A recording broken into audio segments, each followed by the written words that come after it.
राम राम दोस्तों, आज हम आपको एक कृष्ण भगवान का भजन सुनाने जा रहे हैं, हम दोनों बहनें। और आप लोगों को कैसा लगा इसको कमेंट करके बताइएगा, लाइक और सब्सक्राइब करिएगा। आवा आवा कृष्ण भैया, आवा हो कन्हैया, आवा आवा कृष्ण भैया, आवा हो कन्हैया। जाते बाट लजिया हमारी, प्रभु जी गले जुआना मेहारी। जाती बाट लजिया हमारी, प्रभु जी गले नमहारी।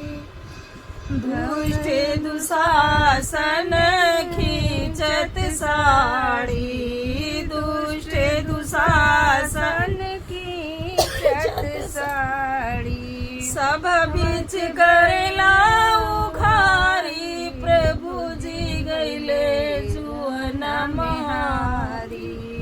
सब बीच करेला उघारी, सुन के कृष्ण द्वारिका से आए, सुन के कृष्ण द्वारिका से आए। साड़ी बीच गईले समाई, प्रभु जी गईले जुआना महारी।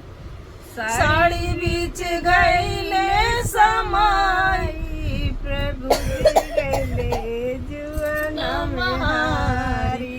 आवा आवा कृष्ण भैया, आवा हो कन्हैया, आवा आवा कृष्ण भैया, आवा हो कन्हैया। जाति बाट लजिया हमारी, प्रभु जी गईले जुआना महारी। जात बाट लजिया हमारी, प्रभु जी गईले जुआना मेहारी। पांच पति हैं पांचों हमारे, पांच पति हैं पांचों हमारे। एक से एक बलधारी, प्रभु जी गईले जुआना मेहारी। एक से एक बलधारी, प्रभु जी गईले जुआना मेहारी।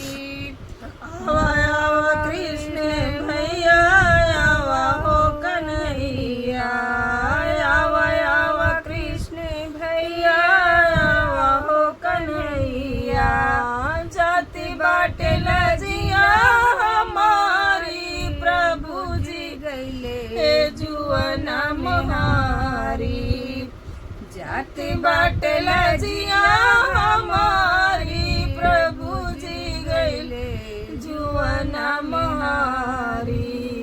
आवा आवा कृष्ण भैया, आवा हो कन्हैया, आवा आवा कृष्ण भैया, आवा हो कन्हैया। जाति बाट लजिया हमारी, प्रभु जी गईले जुआना मेहारी। प्रभु जी गईले जुआना मेहारी। जय श्री कृष्ण।